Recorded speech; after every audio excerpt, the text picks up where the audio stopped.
ॐ वाङ्मे मनसि प्रतिष्ठिता मनो मे वाचि प्रतिष्ठितम् आविराविर्महेधि वेदस्य महानिः श्रुतं मे मा प्रहाति अनेनाधीतेन अहोरात्रान् सन्दधामि ऋतं वदिष्यामि सत्यं वदिष्यामि तन्मामवतु तद्वक्तारमवतु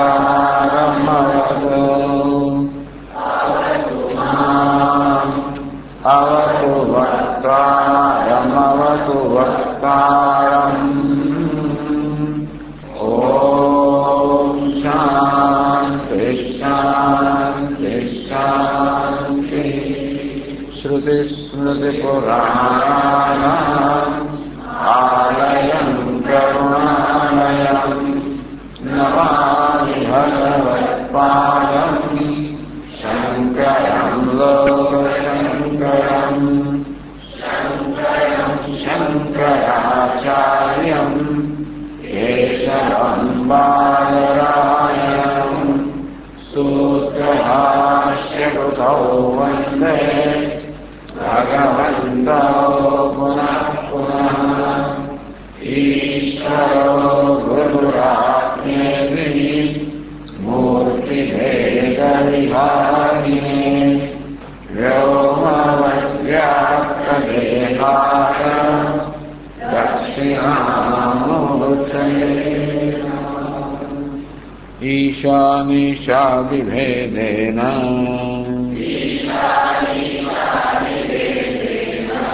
व्याकुलं सकलं जगत् निरीक्ष्य श्रोत्रियः कश्चित् श्रुतार्थग्रहणक्षमः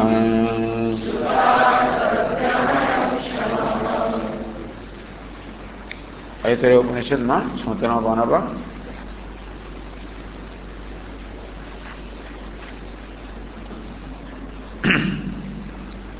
एष ब्रह्म एष इन्द्रः एष प्रजापतिः एते सर्वे देवाः इमानि च पञ्चमहाभूतानि पृथिवी वायुराकाश आपो ज्योतिंषि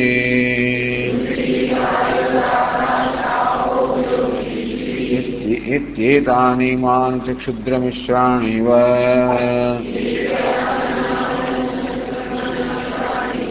बीजानि इतराणि चेतराणि च अंडजानि च जावजानि च स्वेदजानि च उद्भिज्जानि च अश्वागावः पुरुषा हस्तिनः यत्किंचेदं प्राणी जंगमं च पतत्र च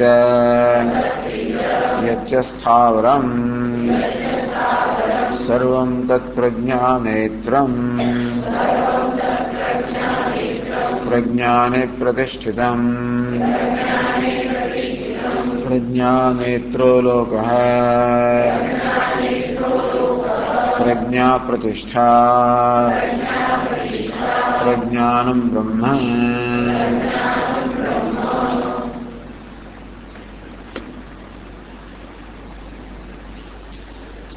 तो भिन्न भिन्न दृष्टांत समझावे छे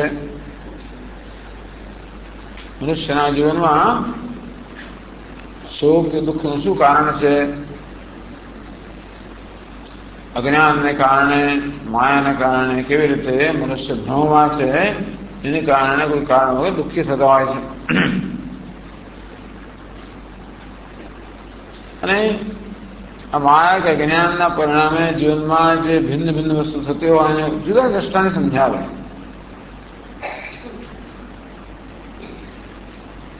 यथा विभ्रांत धी श्रीमान विस्तृत्य स्वम हितादृशम. जो अत्यंत धनवान मनुष्य હોય પણ કોઈ કારણસર કોઈ માનસ રોગને કારણે બીજા કોઈ કારણે જ્યારે પોતાના સ્વરૂપ ભૂલી જાય અને દારિદ્ર્યમાં આપનોતી વ્યર્થમેવ અને પોતાને દરિદ્ર માની લે અને અત્યંત દુઃખ સહન કરે દરિદ્રતાનો. तद्वत आत्मा निगम रूपम तेरित आत्मा पण सुखोदधि समम सुखना सागर समान पोताना स्वरूप ने जाने के भूली जाए ने. दीन तमाम दशाम प्रभु अभ्येदी. तो अत्यंत दीनतम दशा ने प्राप्त થયો હોય છે, સતત સુખની આશા કરતો હોય છે. આ રીતે દીનતાનું જીવન જીવે છે. અત્યંત ધનવાન મનુષ્ય જેમ કોઈ દરિદ્રનું જીવન જેવી રીતે આ સુખના સાગર સમાન આત્મા અત્યંત દીન જીવન જીવે છે. યદ્વત સર્વગુણોપેત. એવી રીતે માયા જે પ્રકારનો ખેલ કરતી હોય છે એ સમજી શકતો નથી. જ્યાં સુખ નથી ત્યાં સુખનો આભાસ ઉત્પન્ન કરવો, જ્યાં સલામ નથી હોય ત્યાંનો આભાસ ઉત્પન્ન કરવો એ ન સમજી શકવાને કારણે કેવી રીતે અમને સતત ફસાયેલો રહે છે. દીનતા મેથી અને એને કારણે કેવી દીનતાને પ્રાપ્ત થાય છે. હવે મનુષ્ય જાણે કે બંધાણી થઈ ગયો હોય છે. તો આપણે એકવાર વ્યસન થઈ જાય, બંધાણી બની જઈએ પછી કેવા વસ્તુ વગર ન ચાલે આપણને. તેમાં જગતના વિષયો છે, એનું સુખ છે, એની સલામ છે કે આકર્ષણને કારણે માણસ એટલો તો દીન બની ગયો છે કે એના પર ચાલતું જ નથી. यथा लोकत्रयनाथ एक प्रकार है. बोले यानी क्या है दोष देखा था पुत्र प्रत्ये आसक्ति होने कारणને એનો ખરેખર તો દોષ પણ જાણે પિતાને ગુણ સમાન લાગે તે રીતે આ માયામાં એમાં કોઈ દોષ દેખાતા નથી. यथा दुर्जन संपर्कात साधु भवति दूषितः एवं माया समाश्लेषात आत्मा भवति दूषितः. પછી આગળ દૃષ્ટાંત આવે 229 પર 829 શ્લોક. यथा दुर्जन दृष्ट्या स्यात् निर्दोषेऽपीह दोषदा एवं मायादृशा पुंसे संसारो नेक दोषभाग.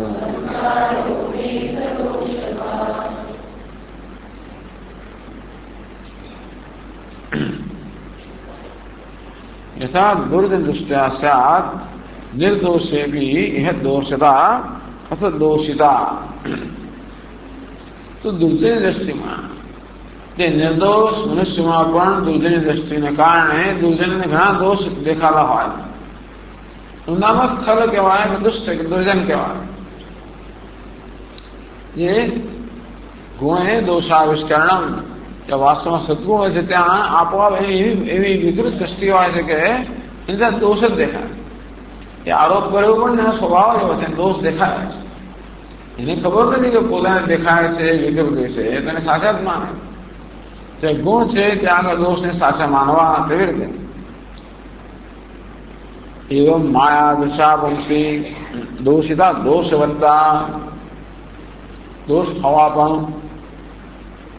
એવમ માયા દૃશા અગ્નિ દૃષ્ટિયા અંતે રીતે અજ્ઞાની દ્રષ્ટિની અંદર પણ પુંસી આત્મને સંસાર અનેક દોષવાદ.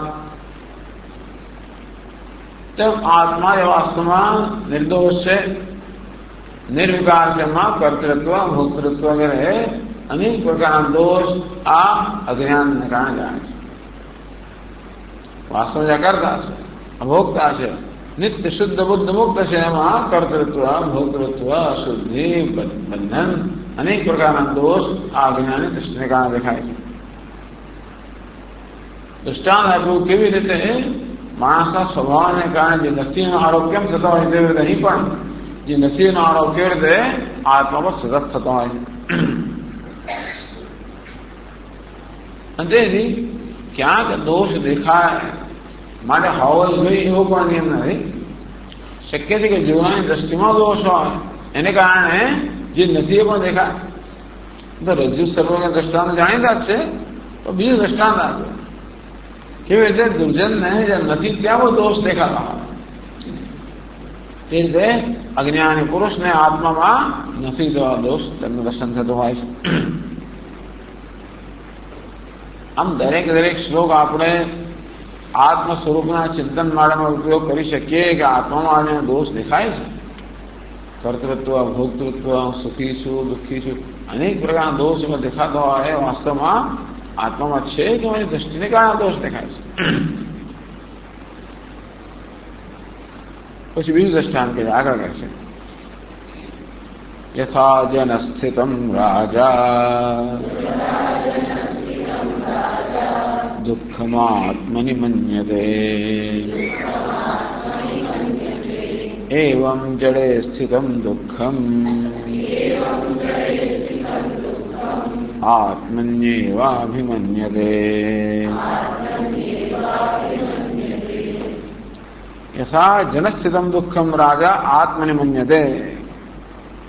જનસ્થિતમ પ્રજાગતમ દુઃખમ આત્મનિ સ્વસ્મિન મન્યતે. આત્મેત્વ અભિમાનાત.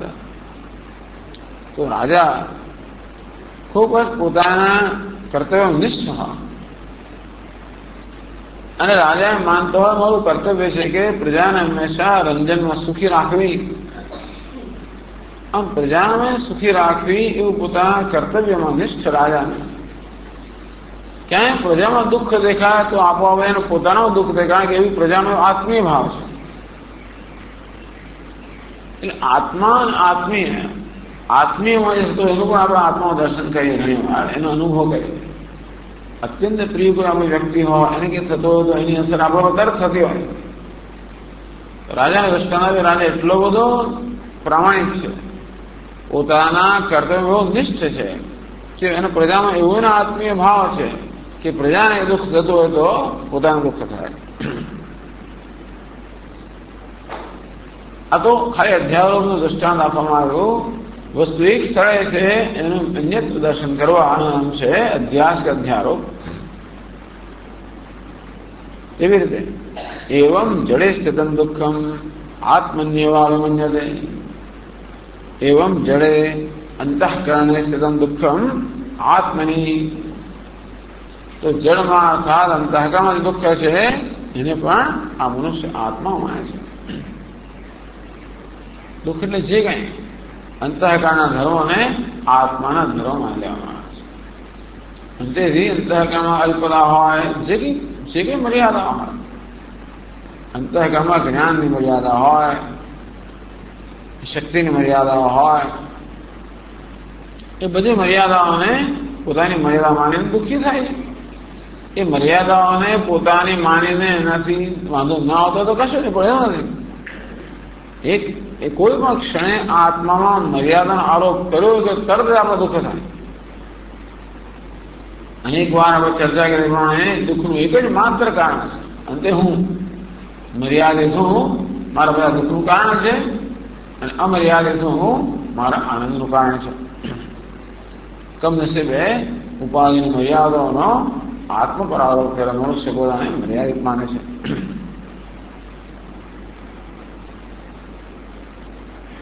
પછી આગળ કહે છે યથાશયાને પુરુષે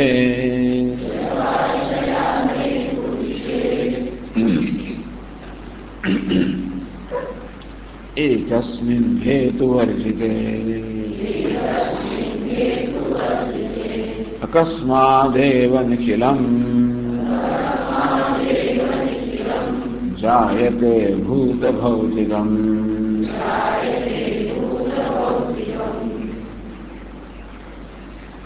યથા શયાને પુરુષે માણસ ઊંઘી ગયો છે. એકસ્મિન પુરુષે सुना एकच्छ मात्र मनुष्य एकच्छ सुयोग स्वप्न जीव हेतु वर्जित रथादि निर्मित सामग्री ટૂંકમાં સુઈ ગયેલો મનુષ્ય એકલો છે તેથી વસ્તુઓની રચના કરવાની કોઈ સામગ્રી પાસે નથી. અકસ્માદેવ નિખિલમ ભૂત ભૌતિકમ જાયતે. તો કેવી રીતે પંચમા ભૂત અને સંયોગ બનેલું ભૌતિક જગત સ્વપ્ન જગત કેવી રીતે આ મનુષ્ય એકદમ જ ઉત્પન્ન થાય છે. આ મનુષ્ય સુતેલો છે એકદમ જ આવો पंचमहाभूत संयुक्त भौतिक भूत भौतिक जगत के उत्पन्न अचानक है अकस्मात कोई कारण वगैरह निखिलम समग्र भूत भौतिकम जाए जब क्या है हेतु वर्जित आ जगत की रचना करने साधन सामग्री कोई वस्तु बस है नहीं. तो टीका में तो रसादि निर्मित सामग्री है तथा रसयोग रसा रसयोगा पंथान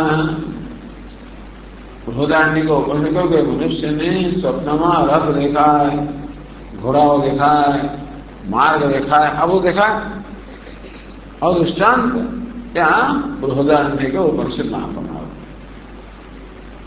અને બધા આચાર્ય બધા એ દૃષ્ટાંત એટલે કે રસાદિ નિર્મિત આપણે થાય કે આ સામગ્રી રસનું નામ શું કામ આવે. तो स्वप्न में रथ क्या खुद रस पड़ारो थयो होय घोड़ा रथ ने खींची रहा होय रस्ता पर दौड़ी रहा एक प्रकार अनुभव थतो. तो रसનું નિર્માણ કરવાની જેવી સામગ્રી જોઈએ એ કશી એની પાસે છે ને કે ઘોડાઓ કે રસ્તાઓ આ બધી વસ્તુ માટે જેવી સામાન્ય કશી વસ્તુ નથી એટલે કે હેતુ વર્જિત. ટૂંકમાં સ્વપ્ન જગતની રચના કરવાની કોઈ પણ સામગ્રી ન ધરાવવાનો એની ખબર નહીં કે સ્વપ્ન છે. વાસ્તવમાં એનું મારા જગત જ સાચું જ જગત છે. ત્યારે સ્વપ્ન જોતો હોય ત્યારે એને સાચું તેથી પોતે જ એને સાચું માને છે. જગતની રચના કરવાની કોઈ સામગ્રી પોતાની પાસે નથી. અચ્છા કેવી રીતે ભૂત ભૌતિક કેવી એકદમ ઉત્પન્ન થઈ જતો હોય છે તેવી રીતે બીજા શ્લોકમાં કહે છે एवं पुराणे पुरुषे माययापि विवर्जिते जायते सकलं ह्येतत् विश्वं सदसदात्मकम्.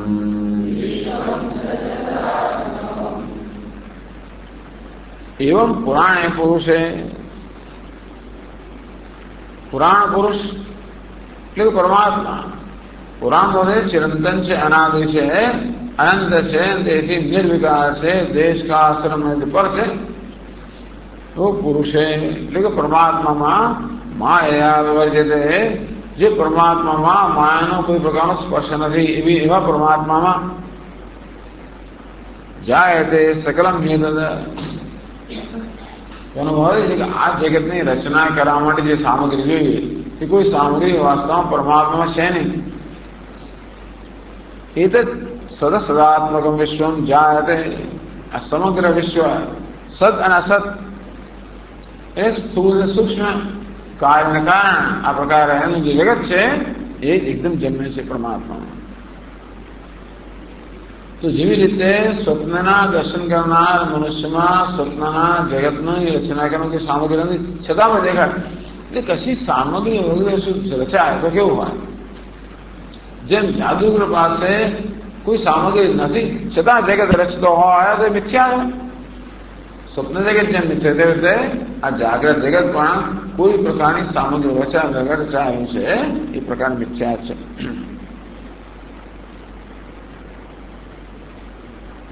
પછી કહે છે આગળ यथा स्वप्ने वृथा दुःखम स्वयं स्वस्य प्रयच्छति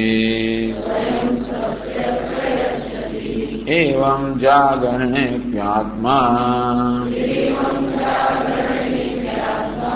व्यर्थमेव प्रयच्छति.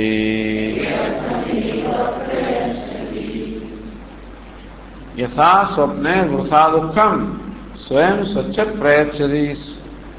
જેમ મનુષ્ય કોઈ પ્રકારના કારણ વગર સ્વપ્નમાં પોતે પોતાની જાતને દુઃખી કરે છે.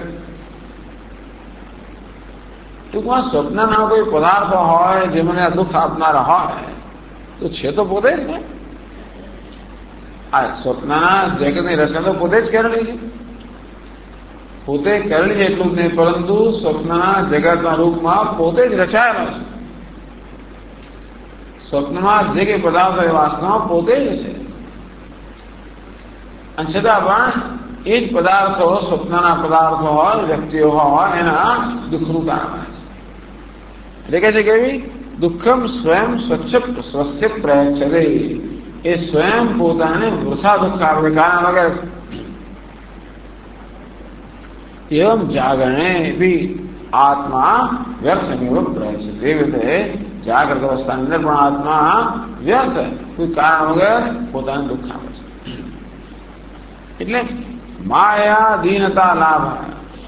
આ માયાને કારણે, અજ્ઞાનને કારણે, ભ્રમને કારણે મનુષ્ય કેવો દીનતાને પ્રાપ્ત થયો છે. એ જાગ્રત અવસ્થામાં હું મારી જાતને દુઃખ આપું છે કેવી રીતે કહી શકાય? જાગ્રત અવસ્થાની અંદર પણ હું સિવાય કઈ નથી. આ જે વાસ્તવમાં હું આત્માનો જ વિલાસ હશે એવું હોવાને કારણે જેનામાં વાસ્તવિક દ્રષ્ટિ છે એ સર્વભૂતેષુ ભગવત ભાવ આત્મના. એ તો હંમેશા આત્માની બ્રહ્મ ભાવ દેખાય છે. અંતેથી જેને સાચી દ્રષ્ટિ છે એને તો આત્મા સિવાય બીજી કઈ સુદર્શન દર્શન જ નથી. અને હું ક્યારે મારી જાતને દુઃખ આપી શકું જ નહીં. હું ક્યારે મારા પોતાના દુઃખનું કારણ ન બની શકું. કોઈ વસ્તુ એ હુંથી ભિન્ન હોય અને પ્રતિકૂળ હોય એ દુઃખનું કારણ બની શકે. જ્યારે હુંથી ભિન્ન જ કશું ના હોય તો પ્રતિકૂળનો પ્રશ્ન ઉપસ્થિત થતો જ નથી. માટે વ્યર્થ દુઃખનું જીવન કારણ જ નથી.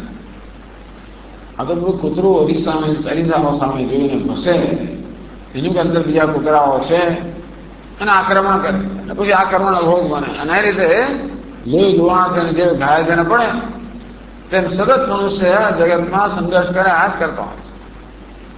તો જે સંઘર્ષ કરે એ વાસ્તવમાં કારણ કે ચૈતન્ય એક જ છે. એકો દેવ સર્વભૂતેષુ ગૂઢ. ચૈતન્ય એક જ હોવાના કારણે બીજું ચૈતન્ય નથી. નામ રૂપ તો ઉપાધિ છે, એક જ એ જ ચૈતન્ય અભિવ્યક્ત કરનારી ઉપાધિ માત્ર છે. એ પ્રકારનો ભેદ ન જોઈ શકતો હોવાના કારણે ઉપાધિને સત્ય માની લે, એને જ આત્મા માનીને સર્વને પોતાનો ભિન્ન માન પછી આ ભેદભાવથી અનેક પ્રકારના સંઘર્ષ કરતો હોય છે.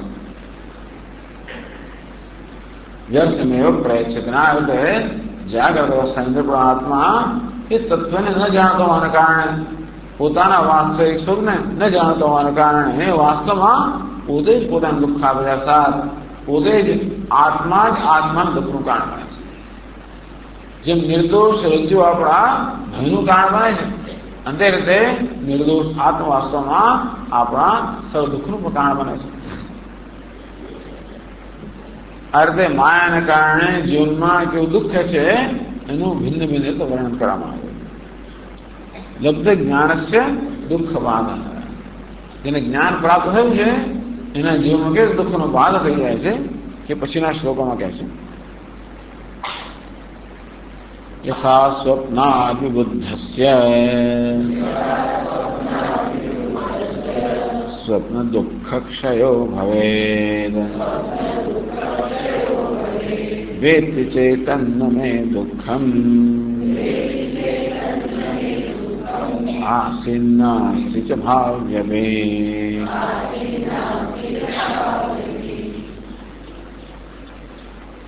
एवं त्रिस्वप्न संसाराद प्रबोधे क्षीयते सुखम वेत्ति चात्मानमे दुःखम आसीन्नास्ति न भाव्यते.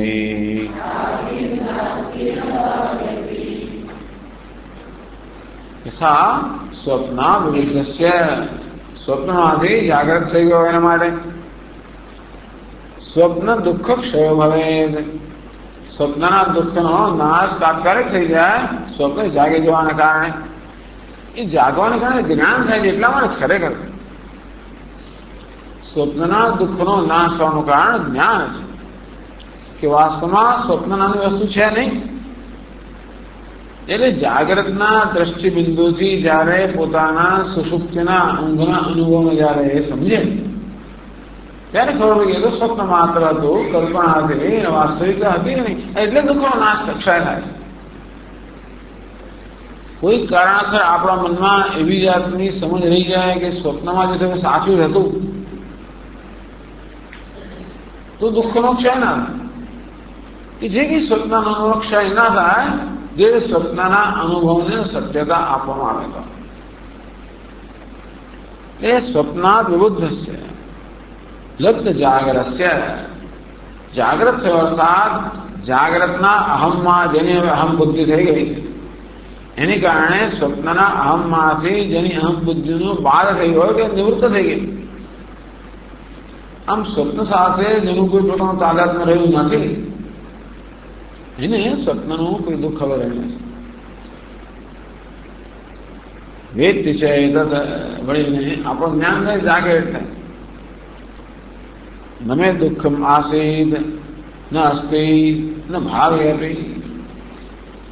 એ સ્વપ્નના મિથ્યાત્વનું જ્ઞાન થાય એટલે જાગ્રત થઈને આ વસ્તુની સ્પષ્ટ સમજ પડે. ન મે દુઃખમ આસીદ મને કોઈ દુઃખ ન હતું નથી, અસ્તિ અત્યારે દુઃખ છે નહીં, ન ભાવે આપી અને ત્યારે હશે પણ. એ સ્વપ્નનું દુઃખ ટૂંકના સ્વપ્નના પદાર્થોને કારણે પોતાને જે દુઃખ થયું એ દુઃખ વાસ્તવમાં ન હતું. અત્યારે જાગું ત્યારે પણ નથી. એ પદાર્થો મિથ્યા હોવાને કારણે ભવિષ્યમાં પણ મને દુઃખ આપી ના શકે એ પણ છે. વળી પાછું સ્વપ્ન આવશે તો શું, વળી પાછું થશે તો શું? એનો અર્થ એ તો કે હજી સ્વપ્ન ગયું નથી, હજી એના મિથ્યાત્વનો પૂરેપૂરો નિશ્ચય થયો નથી. તો પછી અહીં દુઃખ રહી જાય ખરો, દુઃખ રહી જાય અથવા એની ઉત્પન્ન થવાની શક્યતાઓ રહી જાય ખરી. જો સ્વપ્નના વિષયમાં મિથ્યાત્વનો દ્રઢ નિશ્ચય ના થયો હોય તો. પણ જયારે જાગી ગયો અને જાગ્રતના અહમ ભાવમાં એનો અહમ બુદ્ધિ આવી ગઈ ત્યારે સ્પષ્ટ છે કે નહીં હતું પણ નહીં, છે પણ નહીં, હશે પણ. એમાં ત્રિસ્વપ્ન સંસારાત પ્રબોધે ક્ષીયતે અસુખમ. આ ત્રિસ્વપ્ન આ ત્રણ સ્વપ્નનો નિર્દેશ કરવામાં આવ્યો. જાગ્રત, સ્વપ્ન, સુષુપ્તિ આ ત્રણ પ્રકારના સ્વપ્નનો બનવા સંસાર છે. ત્રિસ્વપ્ન સંસારાત પ્રબોધે આ ત્રણ સ્વપ્નવાળા અર્થાત અજ્ઞાનરૂપી માયારૂપી સંસારમાંથી જ્ઞાન પ્રાપ્તને કારણે જયારે પ્રબુદ્ધ થાય અર્થાત જાગ્રત થાય. અસુખમ ક્ષીયતે બધું દુઃખ છે એ ક્ષીયતે નષ્ટ થઈ જાય છે. વેદથી છે આત્મા અને આત્માને જ્ઞાન થાય છે. નમે દુઃખમ આસિત નાસ્તિ ન ભાવે અપી. દુઃખ ક્યારે પણ હતું પણ નહીં, અત્યારે છે પણ નહીં, હશે પણ નહીં. મને એટલે હવે મારી જાતને હું જે જાણું છું તેને. પહેલા મારે માટે મારો જે ખ્યાલ હતો એને બધું દુઃખ હતું. જેમ જાગ્રત થયા પછી પણ આપણે કહી શકીએ કે સ્વપ્નમાં મારા વિશે મારો જે ખ્યાલ હતો એને બધું દુઃખ હતું જ. પણ હવે હું મારી જાતને જે પ્રકારે જાણું છું એ હું કોઈ પ્રકારનું દુઃખ હતું નહીં, છે નહીં, ના હશે નહીં. તેમાં આત્મા હવે જે પોતાને જાણે છે. ટૂંકમાં જેમ અનિદ્રમ અસ્વપ્નમ અદ્વૈતમ બુદ્ધ્યતે તથા હું અજમ અનિદ્ર આ સ્વપ્ન જાગ્રત સ્વપ્ન સુષુપ્તિ આ ત્રણ અવસ્થાનું અધિષ્ઠાન છે. અને માટે ત્રણ અવસ્થાઓમાં જે બધી મર્યાદાઓ કે પરિચ્છિન્નતાની લાગણી અનુભવે બધી મિથ્યા છે. અદ્વૈતમ બુદ્ધ્યતે તથા તેથી આ પ્રકારે જેને અદ્વિતીયતાનું જ્ઞાન થાય ત્યારે હવે કોઈ એ સ્તરે કોઈ દુઃખ રહેતું, એ સ્તરે કોઈ દુઃખ હતું પણ નહીં, છે પણ નહીં, હશે પણ નહીં. એ બહુ મહત્વનું છે. હતું નહીં, છે નહીં ખરું, પણ હશે પણ નહીં.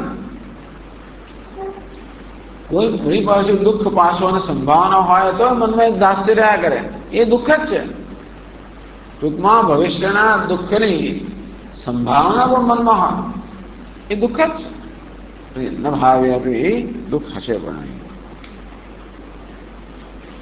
એવં સપનાત પ્રબોધેવ જાગ્રદાદેવસ્થારૂપ શ્રી સ્વપ્ન લક્ષણ સંસારાત પ્રબોધે અસુખમ નશ્યતે.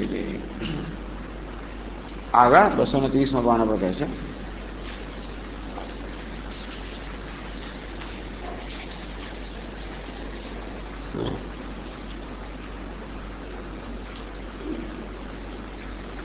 अस्मात् त्रिस्वप्न संसारात्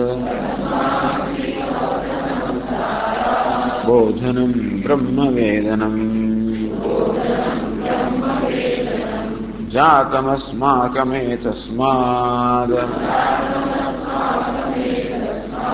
अहो पुण्यतमा वयम्.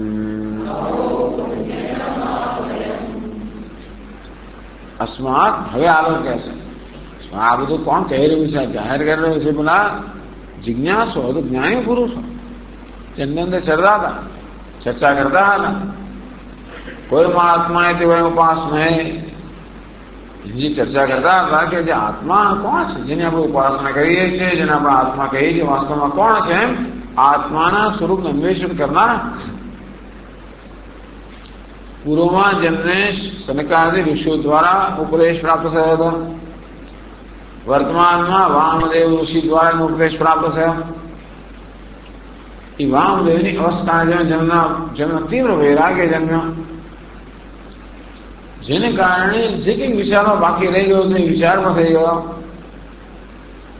આ મન નિધ્યાસન થવાને કારણે બધા અવરોધ દૂર થવાથી જે લોકો આ જ્ઞાનમાં નિષ્ઠા પ્રાપ્ત કરી એ જ્ઞાની પુરુષો બોલી રહ્યા છે. अस्मात् त्रिस्वप्न संसारात् बोधनम. આ ત્રણ સ્વપ્નનો બનેલો સંસાર, જાગર, સ્વપ્ન, સુષુપ્તિ, આ ત્રણ સ્વપ્નનો બનેલો સંસાર એમાંથી જાગી રહેવું એનું નામ છે બ્રહ્મવેદનમ. એનું નામ બ્રહ્મજ્ઞાન છે. એટલે બ્રહ્મજ્ઞાન થવું એટલે આ ત્રણ સ્વપ્નોથી જાગવું. ટૂંકમાં બ્રહ્મજ્ઞાન થવું એટલે અહંકારમાંથી જાગવું. અહંકારની આ ત્રણ અવસ્થાઓ છે. વિશ્વ કહો, તૈયસ, પ્રાજ્ઞ, સર્વ અહંકારની અવસ્થા. હું તુરીય છું. પુરંત્રે ક્રીડયસ્ય જીવ તત સુજાતમ સકલમ વિચિત્રમ આધારમ આનંદમ અખંડ બોધમ. હું ત્રણેય અવસ્થાનો આધાર છું, આનંદ સ્વરૂપ છું, અખંડ જ્ઞાન સ્વરૂપ છું. તો બધા ત્રણેય અવસ્થા તો મારા પર અધ્યારોપિત હતી છે. ત્રણેય અવસ્થા મિથ્યા છે એ પ્રકારનું સ્પષ્ટ જ્ઞાન થયું. બ્રહ્મવેદનમ, પોતાના બ્રહ્મ સ્વરૂપને જાણવું, હું બ્રહ્મ છું એ પ્રકારનું જ્ઞાન પ્રાપ્ત થયું. તો બ્રહ્મવેદનમ જાગરણમ જાતમ અસ્માકમ જાતમ. આપણને આ પ્રકારનો બ્રહ્મવેદનમ, આ બ્રહ્મ જ્ઞાન થયું છે. એ તસ્માદહો પુણ્યતમા વયમ. ઓહો, કેવા સદભાગ્ય આપણી છે કે આ બ્રહ્મજ્ઞાન જાગૃત હોવાના કારણે આપણે સૌથી વધારે પુણ્યશાળી, સૌથી વધારે ભાગ્યશાળી, સૌથી વધારે પુણ્યશાળી, સૌથી વધારે પવિત્ર છીએ. આ પ્રકારે આખો જે આ કંડિકા કે ફકરો છે ત્રીજો, એમાં યચ્ચ સ્થાવરમ સર્વમ જ્યાં સુધી સમજાયું તત્ પ્રજ્ઞાનેત્રમ એનું અર્થ સમજાવે છે.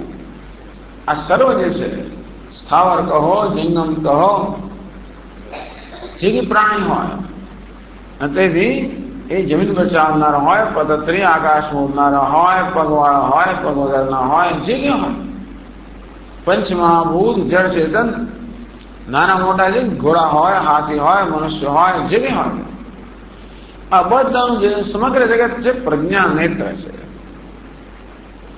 તો ઉપનિષદ કહે તત્ પ્રજ્ઞા નેત્રમ. નેત્ર એટલે આંખો. આ પ્રજ્ઞા સમગ્ર જગતની આંખો છે.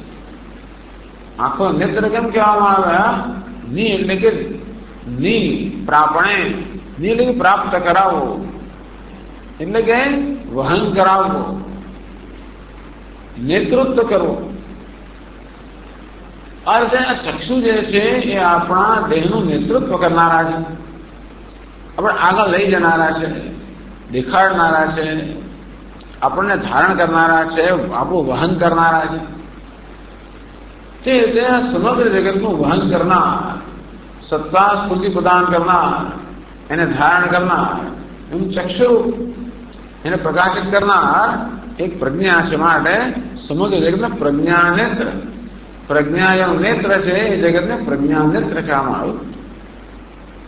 तत्प्रज्ञा नेत्रम ये जो वाक्य है एनो अर्थ હવે પછીના શ્લોકોમાં સમજાવે છે। તો ટીકામાં કહે છે एवं आत्मनः प्रतिपादितायां तत्पदार्थ अवच्छेदक भूतायां अद्वितीयतायां उपपत्ति प्रदर्शन परम तत्प्रज्ञा इत्यादि प्रतिष्ठा इत्यन्तं वाक्यं व्याचस्ते।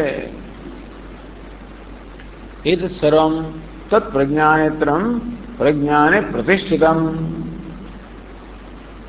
प्रज्ञानेत्रो लोकः प्रज्ञा प्रतिष्ठा आटલું જ વાક્ય છે। તો આપણા વાક્યમાં છેલ્લી જે બે પંક્તિઓ છે इत्यन्तं वाक्यं व्याचष्टे। तो ये जो वाक्य છે એટલા અંશનો હવે વ્યાખ્યાન કરે છે। अस्माभिः इत्यादि 31 श्लोकैः अथवा 29 श्लोकैः 29 श्लोकनिंद खरेखर तो એટલા અંશની વ્યાખ્યા કરે છે। यच्च स्थावरं सर्वं तत्प्रज्ञानेत्रं प्रज्ञाने प्रतिष्ठितं प्रज्ञानेत्रो लोकः प्रज्ञा प्रतिष्ठा આટલો જે વાક્યાંશ છે એની વ્યાખ્યા કરે છે। तो एवं आत्मना प्रतिपादितायां तत्पदार्थ अवच्छेदक भूतायां अद्वितीयतायां। तो मुख्यतः त्रीजी कंडिकामां અને કંડિકાનું વ્યાખ્યાન કરનારા શ્લોકોમાં આત્માની અદ્વિતીયતાનું નિરૂપણ કરવામાં આવ્યું। તત્પદાર્થ અવચ્છેદક ભૂતાયામ આત્મા સમા તત્પદ એટલે કે જે આ પરમાત્મા, પરમાત્માની દ્રષ્ટિથી અદ્વિતીયતા કે પરમાત્મા સિવાય વાસ્તવમાં બીજું કંઈ જ નથી એ દ્રષ્ટિએ પરમાત્માની અંતેથી આત્માની અદ્વિતીયતાનું અહીંયા આગળ वास्तव में घोषणा કરવામાં આવી। आत्मन प्रतिपादितायां तत्पदार्थ अवच्छेदक भूतायां तत्पदार्थ એટલે ઈશ્વર। तो जो ब्रह्म છે વાસ્તવમાં ઈશ્વર છે એટલે આત્મા છે જ ઈશ્વર છે। તો ઈશ્વરના દ્રષ્ટિબિંદુથી અદ્વિતીયતાનું વર્ણન કરવામાં આવ્યું। ઉપપત્તિ પ્રદર્શન પરમ એ અદ્વિતીયતાની માટે હવે ઉપપત્તિ એટલે કે એને માટે તર્ક પણ આપે છે કે કેવી રીતે પરમાત્મા એક જ છે, અદ્વિતીય છે, એ કઈ રીતે। તો આ તો ઉપનિષદે માત્ર ઘોષણા કરે કે જે કહે છે બધું પ્રજ્ઞા જે છે કહેવામાં આવ્યું। એશ બ્રહ્મ, એશ ઇન્દ્ર, એશ પ્રજાપતિ, એતે સર્વે દેવાહ। એ બધા ચૈતન્ય છે એ પણ આત્મા જે છે અને વળી બાજુ પંચમા ભૂતાની જે કઈ જગ્યાએ એ પણ આત્મા જે છે। આ રીતે પરમાત્માને બ્રહ્મને જગતનો આત્મા બતાવ્યો, એના સિવાય કઈ જ નહીં, એની અદ્વિતીયતા બતાવી। એ જ અદ્વિતીયતાને સમજાવવા માટે, તર્કથી સમજાવવા માટે કે તર્કયુક્ત પણ છે। એટલે ઉપનિષદે અત્યાર સુધી અદ્વિતીયતાની ઘોષણા તો કરી, જોડે જોડે એ અદ્વિતીયતાનું સમર્થન કરવા માટેનું કારણ પણ આપે છે। શેમાં? આજ પ્રજ્ઞાને પ્રતિષ્ઠિતમ પ્રજ્ઞાનેત્રો લોકઃ પ્રજ્ઞા પ્રતિષ્ઠા। આ વાક્યમાં એને માટેનું કારણ પણ સમજાવે છે। એ રીતે એની વ્યાખ્યા કરે છે अस्माभिः। તો જુઓ 837માં શ્લોકમાં કહે છે अस्माभिर्यानि दत्तानि ब्रह्मणो विविधानि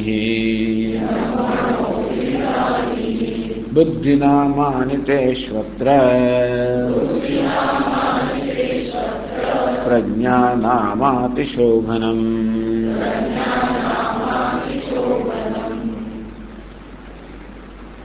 अस्माभिः यानि ब्रह्मणः विविधानि बुद्धिनामानि दत्तानि આપણે બ્રહ્મા પરમાત્માને અંતઃકરણના જે ભિન્ન ભિન્ન નામ બધા પ્રદાન કર્યા આજ્ઞાનમ સંજ્ઞાનમ પ્રજ્ઞાનમ વિજ્ઞાનમ એમ કરીને અનેક બધા નામ જે વાસ્તવમાં બુદ્ધિના જ અંતઃકરણ નામ છે જે બધા આપણે બ્રહ્મને એટલે પરમાત્માને સમર્પિત કર્યા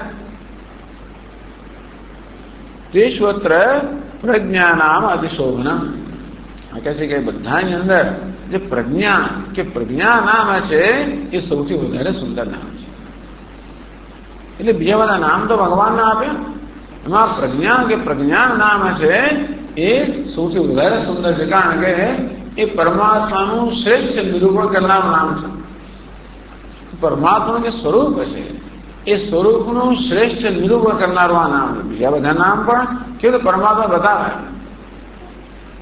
એટલે વિજ્ઞાનમ તો વિશિષ્ટ જ્ઞાન વિજ્ઞાન એમ દરેક દરેક શબ્દની વ્યુત્પત્તિ દ્વારા બતાવ્યું કે દરેક દરેક નામ છે કેવી રીતે પરમાત્માનું લક્ષણાવૃત્તિ દ્વારા એનો અર્થ સમજાવે છે એ બધા નામમાં જે પ્રજ્ઞા નામ છે એ સર્વશ્રેષ્ઠ નામ છે યાની અસ્માભિઃ બુદ્ધિનામાની અંતઃકરણ નામાની બ્રહ્મણ દત્તાની સમર્પિતાની બુદ્ધિના અર્થાત અંતઃકરણના જે બધા નામ આ બધી અંતઃકરણની વૃત્તિઓ છે આ દરેક દરેક વૃત્તિ અંતઃકરણની છે છતાં પણ બધાને બ્રહ્મ કહેવામાં આવ્યું કારણ કે એ પ્રત્યેક વૃત્તિ બ્રહ્મના જ્ઞાન માટેનું એક દ્વાર બન્યું એવું હોવાના કારણે પોતાની કૃતજ્ઞતાને અભિવ્યક્તિ રૂપે બ્રહ્મને જેવા નામ આપવામાં આવે એમ કરીને અંતઃકરણની પ્રત્યેક વૃત્તિઓને ખૂબ જ આદર આપવામાં આવ્યો એમનું ખૂબ મહત્વ વધારી દેવામાં આવ્યું એ રીતે પોતાની કૃતજ્ઞતા વ્યક્ત કરી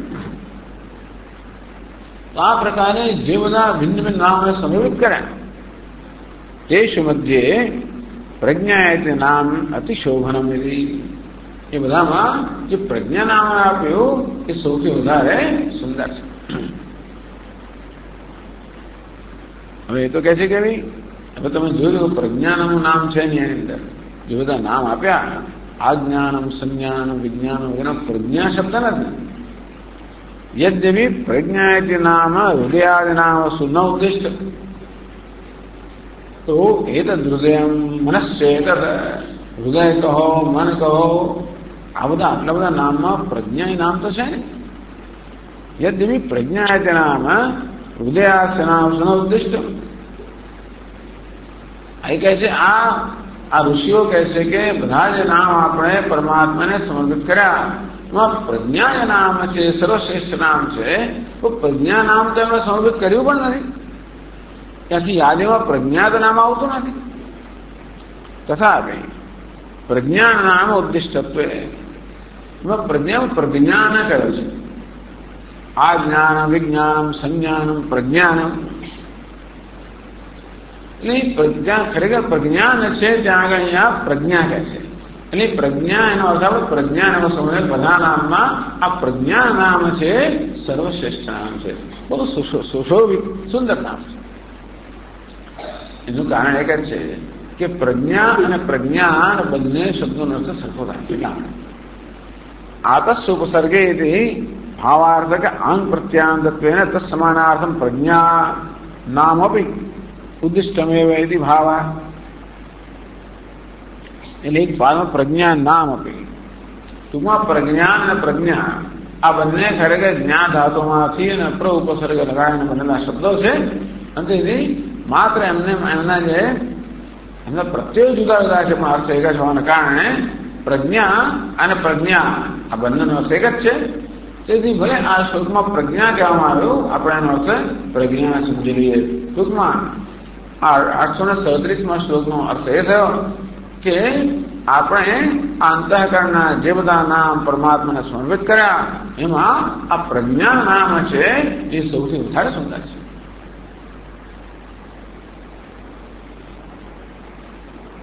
નનુ કથમસ્ય નામનો અતિશોભનત્વમ આ નામ છે એનું અતિશોભનત્વ આ પ્રજ્ઞા નામ છે અત્યંત સુંદર છે એકદમ સરસ છે એવું શા માટે રીતે આશંક્ય આત્મ યાથાત્મ બોધનાદિત્યા. તો આ નામ જે છે એ આત્માના યથાર્થ સ્વરૂપનું બોધન કરાવે છે. પ્રજ્ઞાન જે શબ્દ જે છે એ નામ આત્માના યથાર્થ સ્વરૂપનું બોધન કરાવતો હોવાને કારણે બીજા બધા નામ જે છે ને એ લક્ષણાવૃત્તિથી તેના બહુ વાંકી ચૂકી રીતે કે આપણે ટૂંકમાં એમાં આત્માનો અર્થ કારણે આપણે પ્રયત્ન કરવો પડે. દરેક નામ છેવડતો લક્ષણાવૃત્તિથી અને પછી તો કે ભાઈ વાચ્યાર્થથી આત્મા સિવાય કે શોધવાના કારણે બધું નામ આત્માનું છતાંય હરિ કે હજાર નામ, લાખ નામ, રામ કે કૃષ્ણ કે કરોડ નામ, અરબ નામ, ઓમ કે ભગવાન એક બધા નામ એના જ છે માનો ને. બીજા બધા નામ લક્ષણાવૃત્તિથી આત્માનું છેવટતો કોઈ પણ નામ લક્ષણાવૃત્તિથી આત્માનું જ્ઞાન કરાવે.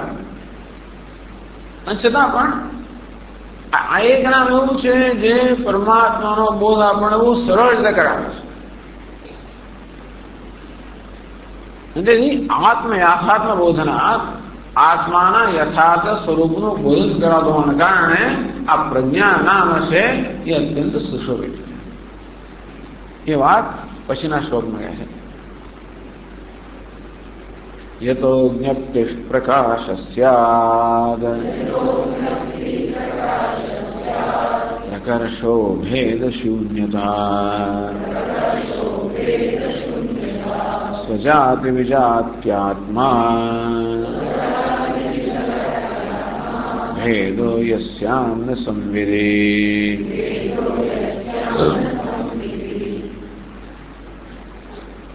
તો પ્રજ્ઞાનમ તો જ્ઞાન યત જ્ઞપ્તિ પ્રકાશ સ્યાદ. આ પ્રજ્ઞાનમાં જે જ્ઞાન ધાતુ છે જ્ઞપ્તિ જ્ઞાન ન જ્ઞપ્તિ એટલે જ્ઞાન એનો પ્રકાશ સ્યાદ. એ જ્ઞાન કે જ્ઞાન એ જ્ઞપ્તિનો અર્થ થાય પ્રકાશ એટલે ચૈતન્ય થાય. અને પ્રજ ઉપસર્ગ છે પ્રકર્ષ ભેદ શૂન્યતા. એ જ્ઞાન તો ખરું. પ્રજ્ઞાનમાં જ્ઞાન એટલે કે ચૈતન્ય. કેવા પ્રકારનું ચૈતન્ય? પ્રજ્ઞાનમ પ્રકૃષ્ટમ જ્ઞાનમ સર્વોત્કૃષ્ટ જ્ઞાનમ.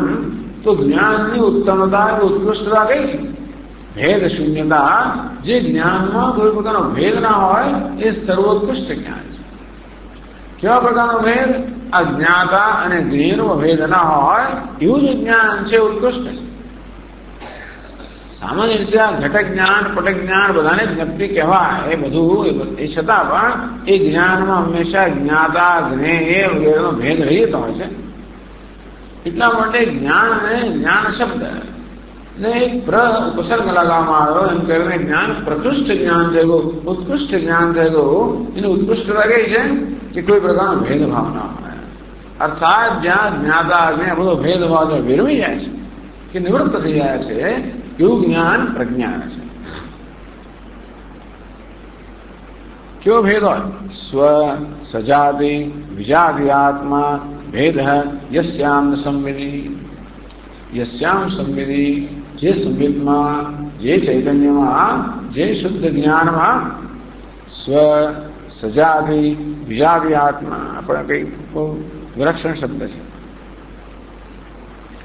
સ્વમ સ્વરૂપમ ચ સજાતિ સજાતીયસ્ય વિજાતિ વિજાતીયસ્ય. સ્વ એટલે સ્વરૂપ, સજા એટલે સજાતીય, વિજા એટલે વિજાતીય.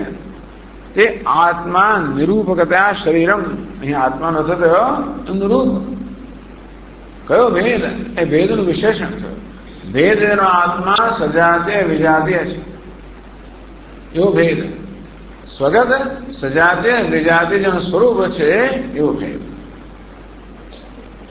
તો કે એ પ્રકારનો ભેદ જેમાં નથી. ટૂંકમાં આ એક પ્રકારનું સંવેદ, એ પ્રકારનું જ્ઞાન, એ પ્રકારનું ચૈતન્ય જેમાં સજાતીય વિજાતીય સ્વગત ભેદ નથી. એટલે એ સમજાવવામાં આવ્યું કે પ્રજ્ઞા નામ સર્વશ્રેષ્ઠ નામ કેમ છે? તો જ્ઞાન શબ્દ તો જ્ઞાન જાણે કે સમજાયું. જ્ઞાન પ્રકાશ એટલે કે આ બધી વૃત્તિઓને કે જગતના પદાર્થોને પ્રકાશિત કરનાર ચૈતન્ય એટલે જ્ઞાન. પરંતુ એ પ્રકાશમાં સામાન્ય રીતે પ્રકાશક ને પ્રકાશ એ પ્રકારનો ભેદ હોય છે તો કે નહીં. એ ભેદથી વર્જિત જે શુદ્ધ જ્ઞાન છે, નિર્વિશેષ જ્ઞાન છે. આમ ઘટ જ્ઞાન પટ જ્ઞાન એવા વિશિષ્ટ જ્ઞાન છે. એ જ જ્ઞાન કે ચૈતન્ય છે ઘટાકાર પટાકાર ધારણ કરે એમ કરીને ઘટ જ્ઞાન પટ જ્ઞાન કહેવાય. પછી દરેક જ્ઞાનમાં આમ પંચદેવ કહેવામાં જેવી રીતે કે શબ્દાલય જગત જાગ્રત અવસ્થા દરમિયાન આ શબ્દાદિઓ શબ્દ બદલાયા કરતા હોય છે. પૂરું સર્વને પ્રકાશિત કરનાર સંબિત એક જ હોય છે. તે સંબિત જે નિર્વિશેષ છે, જે સંબિતમાં આ દ્રષ્ટા દૃશ્ય પ્રકારના ભેદ પણ નિવૃત્ત થઈ જાય છે, એવી જે સજાત્ય વિજાત્ય સ્વગત ભેદ રહિત જે સંબિત છે એ પ્રજ્ઞાન શબ્દનો અર્થ થાય. અંતે એ આત્મનું યથાર્થ સ્વરૂપ છે. एतद अभिप्रायमेव प्रज्ञानवि नामपूर्वकम उक्तम उत्तरत्र च वाक्य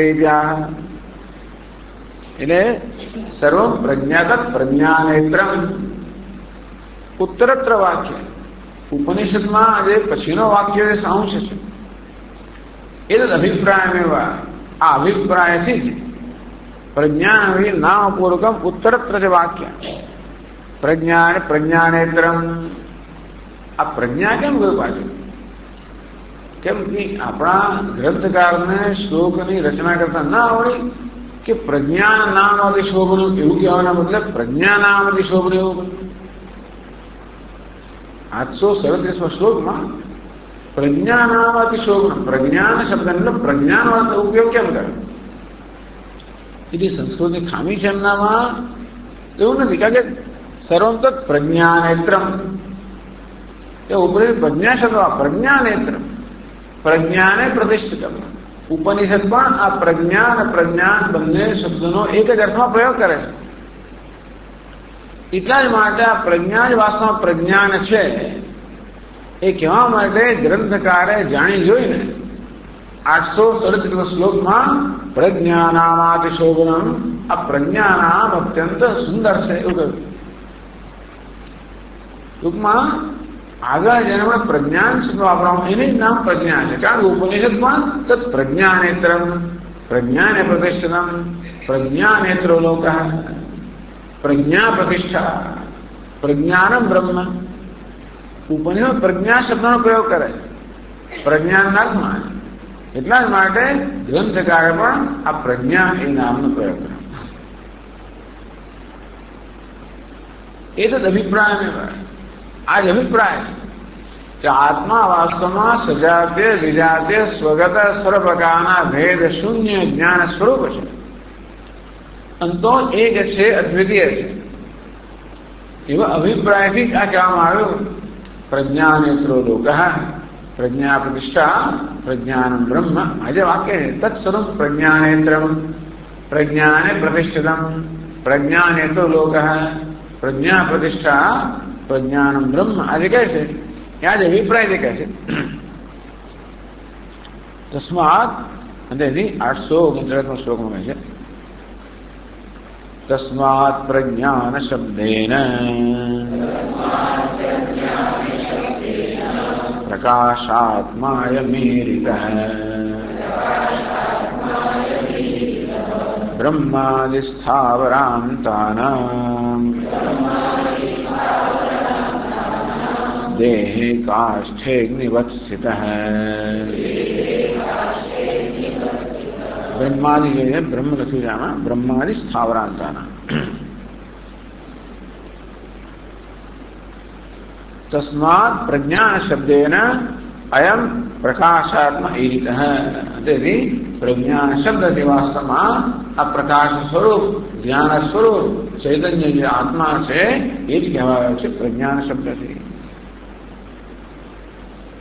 તો હવે સર્વમ તત્ પ્રજ્ઞાનેત્રમ આ જે કહે છે પ્રજ્ઞા નેત્ર છે એ કે એનો તસ્ય વિશ્વ નિર્વાહકતામ નેત્રપદેન વક્તુમ સર્વત સ્થિતિમાં.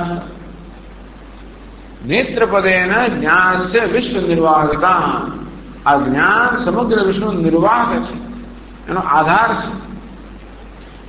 તો સમગ્ર નિર્વાહ કરનારો છે, એને આધાર આપનારો છે. આ જ્ઞાન સમગ્ર વિશ્વનો આધાર છે. નિર્વાહ કોણ? નિર્વાહક વહન કરનાર.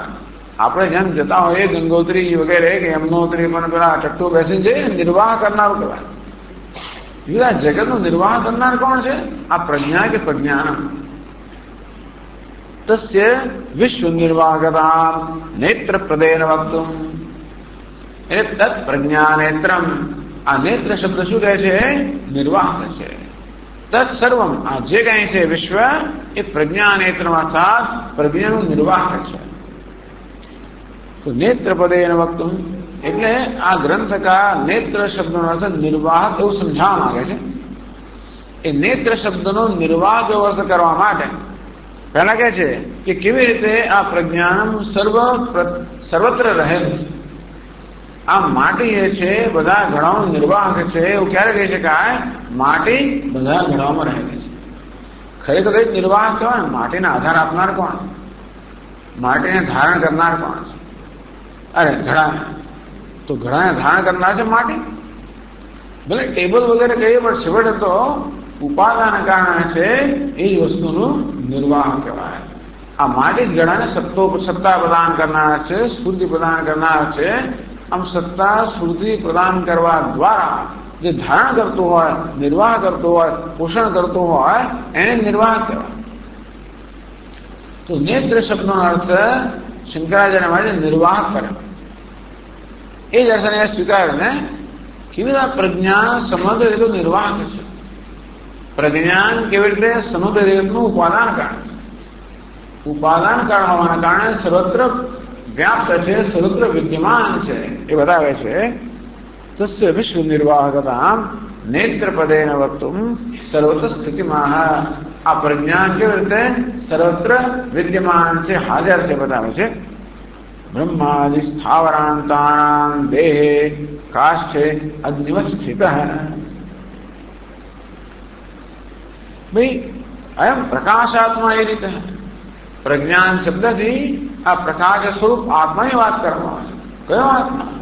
બ્રહ્માદિ સ્થાવરાંતાનાં દેહે. બ્રહ્માથી માંડીને સ્થાવર સુધીના જે કે જગતમાં પદાર્થ છે એ બધા દેહની અંદર સ્થિત. બધા દેહમાં પ્રજ્ઞા સ્વરૂપ આત્મા રહેલો છે. તો દેખાતો કેમ નથી? જો બધે આત્મા રહેલો હોય તો આપણો અનુભવ કેમ થતો નથી?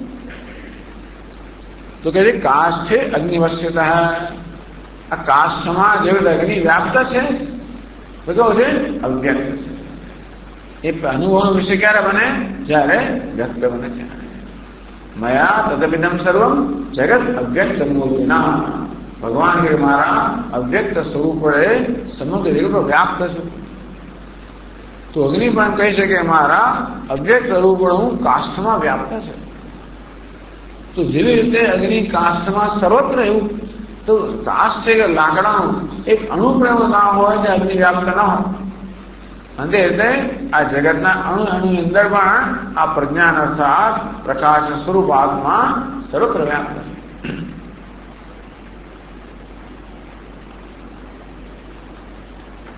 એ જ કહે છે 840માં શ્લોકમાં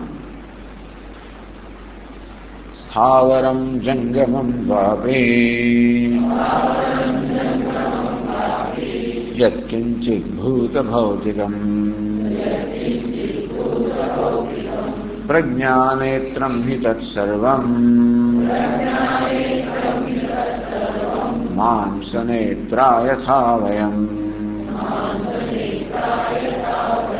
પ્રતિષ્ઠિતમ જગત સર્વમ પ્રકાશે બ્રહ્મણીરિતમ.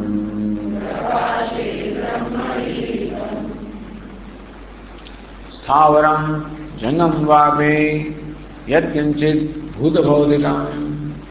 આ ભૂત પંચમા ભૂત, ભૌતિક અર્થાત પંચમા ભૂતના સંયોગમાંથી મળેલું ભૂત ભૌતિક યત્કિંચિત જે કઈ જગતમાં છે. સ્થાવર હોય કે જંગમ હોય. જંગમ એટલે ચાલનારું, હલનચલન કરનારું, દોડનારું. સ્થાવર એટલે સ્થિર રહેનારું. તત્સર્વમ પ્રજ્ઞાનેત્રમ. આ સર્વ પ્રજ્ઞાનેત્ર પ્રજ્ઞા છે કે પ્રજ્ઞાન છે કે પ્રકાશ સ્વરૂપ પરમાત્મા છે. એ વાસ્તવમાં સર્વનો નેત્ર છે, નિર્વાહક છે, ઉપાદાન કારણ છે, સર્વને સત્તા સુધી પ્રદાન કરનાર છે, સર્વત્ર વ્યાપ્ત છે. એ જે વાસ્તવમાં છે. એટલે આપણે એમ કહીએ કે ભાઈ માટી ઘડાનું વાહક છે, પણ છેડો માટી જ ઘડો છે. કે ટીકાકાર ભૂતમ પૃથિવ્યાદિ ભૌતિકમ તત્કાર્ય સ્થાવરાદિ યત કિંચિત ભૂત ભૌતિકમ. ભૂત કોને કહેવાય? પૃથ્વી વગેરે પંચમહાભૂત. ભૌતિક કોને કહેવાય? એ પંચમહાભૂતના સંયોગમાંથી જન્મેલા બીજા પદાર્થ.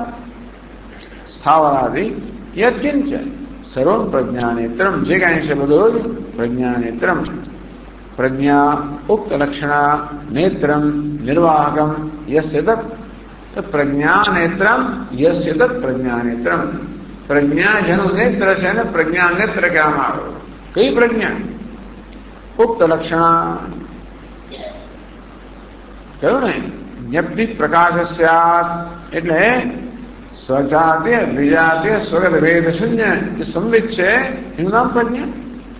તો સજાતીય વિજાતીય સ્વગત ભેદ શૂન્ય સહિત રહિત તો આ પ્રજા હે જે ચૈતન્ય છે કે પ્રકાશ છે જ્ઞાન છે એ જ પ્રજ્ઞા.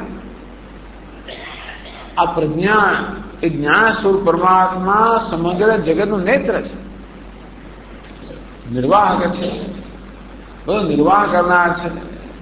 ઉપાદાના કારણ હોવાના કારણે બધાનો નિર્વાહ કરનાર છે. આ નામ રૂપાત્મક જગતને સત્તા સુધી પ્રદાન કરવા દ્વારા આ જગતનો નિર્વાહ પરમાત્મા છે. કે નિયતે સત્તાન પ્રાપ્યતે અને નિયતે નેત્ર ભાષ્યમ. જેને કારણે આ જગત સત્તાવાન છે. મત સ્થાન સર્વભૂતા. ભગવાન કે બધા ભૂત છે બધા મારા મળેલા છે. મારે કારણે સત્તાવાન છે, મારે કારણે આત્માવાન છે. હું હોઉં તો આ જગત નિરાત્મક બની જાય, સત્તાહીન બની જાય. તેથી નિયતે પ્રાપ્યતે સત્તા અને નેત્રમ. જેનાથી વસ્તુને સત્તા હોવા પણ પ્રાપ્ત થાય. આ પ્રજ્ઞા છે જગતનું નેત્ર છે, અર્થાત આ પ્રજ્ઞાને કારણે જગતમાં હવા પણ છે. જગત અસ્તિત્વ પ્રદાન કરનાર, હવા પણ પ્રદાન કરનાર, ધારણ કરનાર વાસ્તવમાં પ્રજ્ઞા છે. એમ તેની જે ચિત્ત છે એ સદ છે એ પણ કહી દેવામાં આવે. તો દૃષ્ટાંત કે આ નેત્ર આ ધારણ કરવાનું દૃષ્ટાંત કહે છે કે માંસ નેત્ર યથાવયમ. આ ચર્મ ચક્ષુ છે ને આપણે કહેવાય છે, આપણે વાત આ માંસ નેત્ર કહેવાય.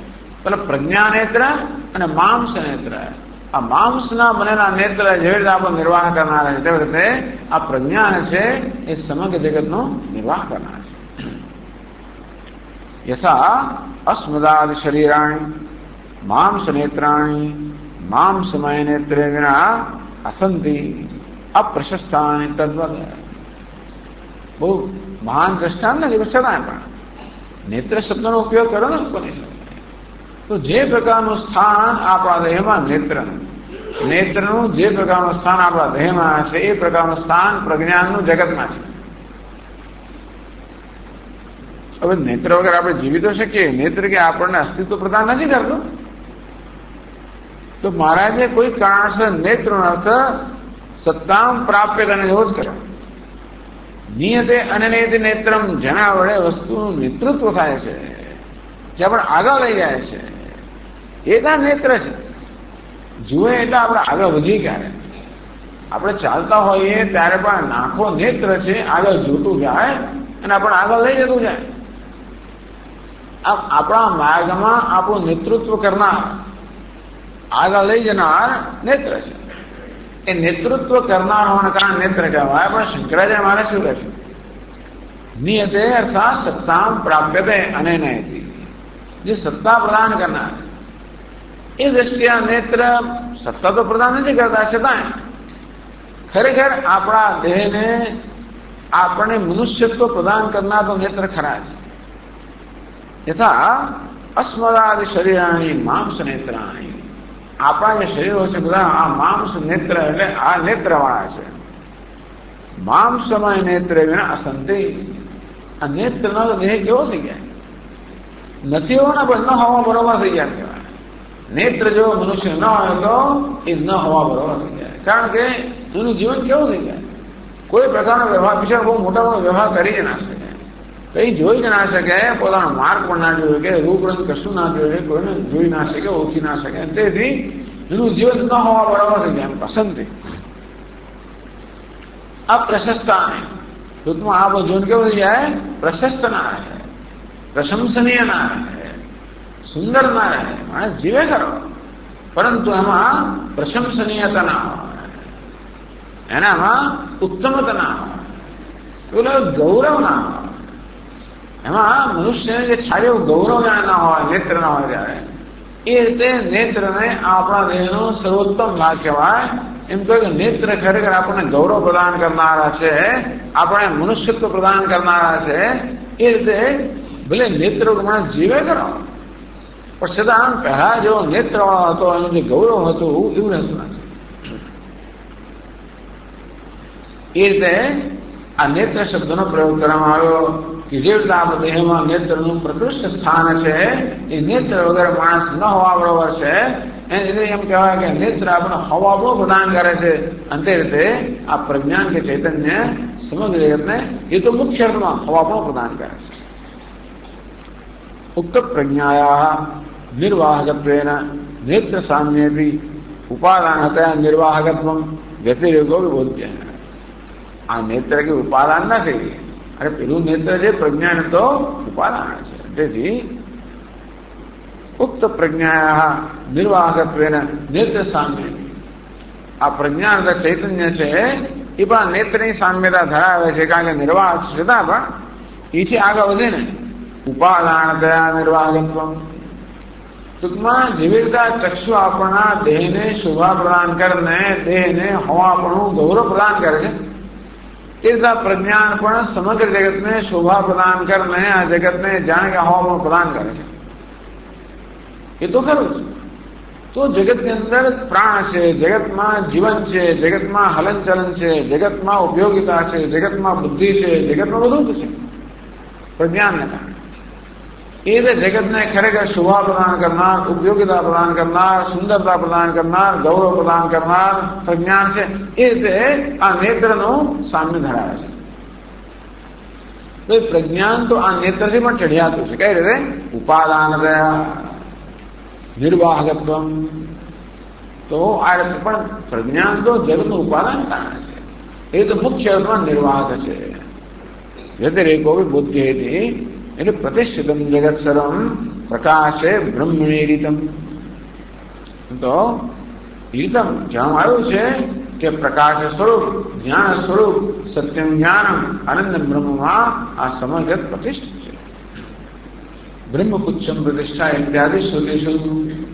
તૈત્રીય ઉપનિષદમાં બ્રહ્મપુચ્છ છે, પ્રતિષ્ઠા છે, આધાર છે, જેને કારણે જેના પર વસ્તુ આધારિત છે, જે વસ્તુ ઉભેલી છે.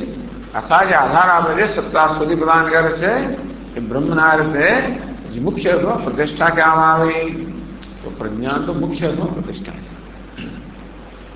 એટલે નેત્ર એ બહુ સરસ દૃષ્ટાંત છે, છતાં પ્રજ્ઞાનને બધા અંશમાં વર્ણન કરે છે કે દૃષ્ટાંત નથી. માટે આગળ કહેવામાં આવે કે વાસ્તવમાં પ્રજ્ઞાન તો મુખ્ય અર્થમાં નિર્વાહક છે, ઉપાદાન કારણ હોવાને કારણે, સત્તા સુધી પ્રદાન કરતો હોવાને કારણે.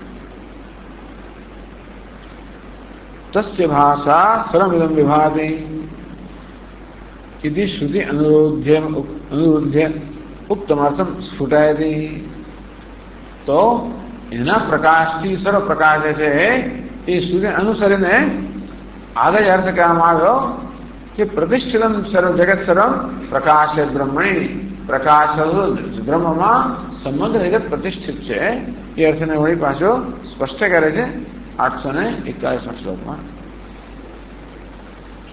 અભિપ્રકાશો યઃ કશ્ચિદ ત્રિલોક્યા જઠરે સ્થિતઃ સૂર્યેન્દુવન્નિમુખ્યાનાં લોક ઇત્યેવમીરિતઃ लोकावभासकः सोऽपि प्रज्ञानेत्र उदाहृतः.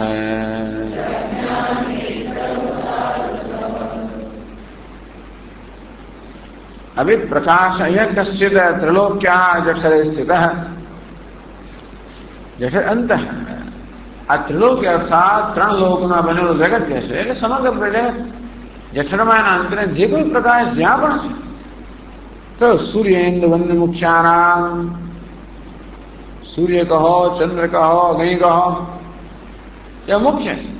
આ જગતની અંદર કોઈ પણ જગ્યાએ પ્રકાશ છે પછી એમાં નક્ષત્ર પણ આવી જાય, વિદ્યુત પણ આવી જાય, બધું પણ આવી જાય એટલે બધાનો અંદર સમાવેશ નથી કર્યો ને. તત્ર સૂર્યો ભાતિ ન ચંદ્ર તારકમ ચંદ્ર તારકમ નેમાં વિદ્યુતો ભાંતિ એટલે આદિ શબ્દ સૂર્યેન્દ્ર વન્ય મુખ્યાનામ સૂર્યચંદ્ર અગ્નિ મુખ્ય છે. એવા બધા જે કોઈ જગ્યાએ જ્યાં પ્રકાશ હોય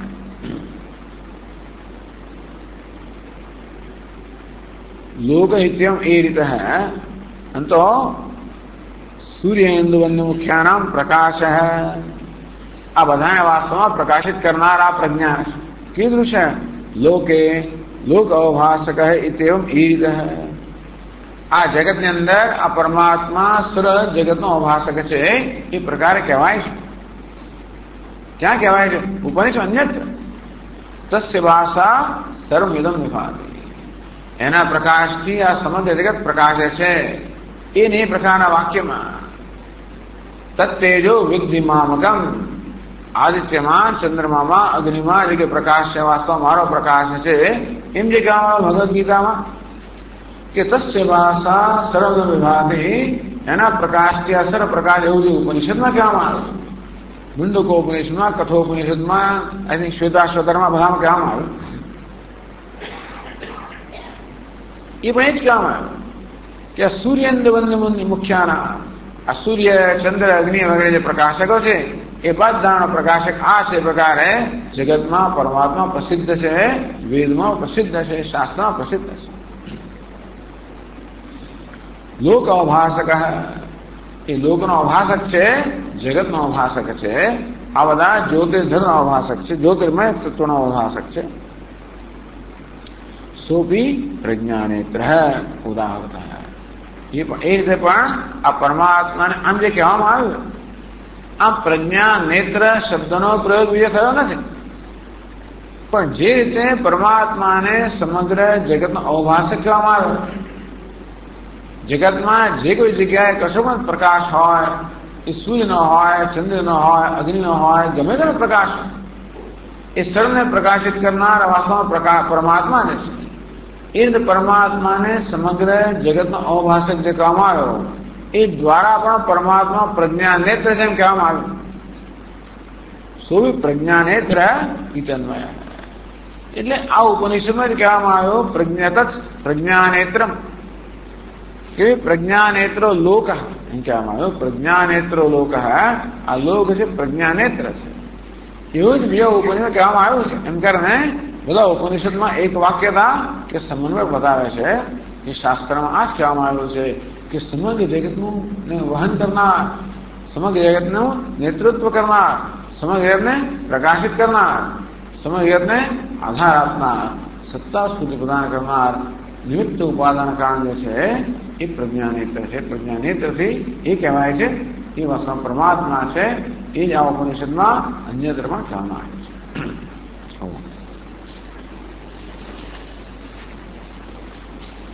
ओम पूर्णमदः पूर्णमिदं पूर्णात् पूर्णमुदच्यते पूर्णस्य पूर्णमादाय पूर्णमेवावशिष्यते. ओम शान्ति शान्ति शान्तिः. शङ्करं शङ्कराचार्यं केशवं बादरायणम् सूत्रभाष्यकृतौ वन्दे भगवन्तौ पुनः पुनः. ईश्वरो गुरुरात्मेति मूर्तिभेदविभागिने व्योमवद्व्याप्तदेहाय दक्षिणामूर्तये